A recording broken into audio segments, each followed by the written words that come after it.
สู้ๆน้องๆ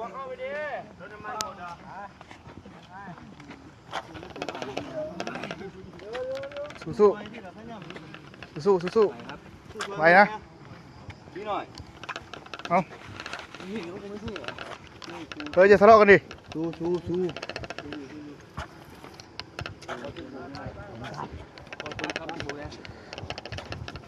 เฮ้ยเดี๋ยวก็จบแล้วครับมาอาปากเดี๋ยวก็จบแล้วมานะครับปิดไว้เลย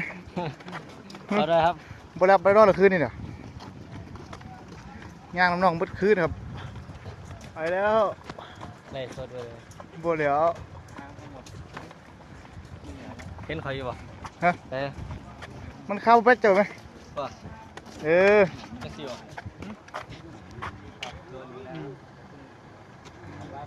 ไปจบ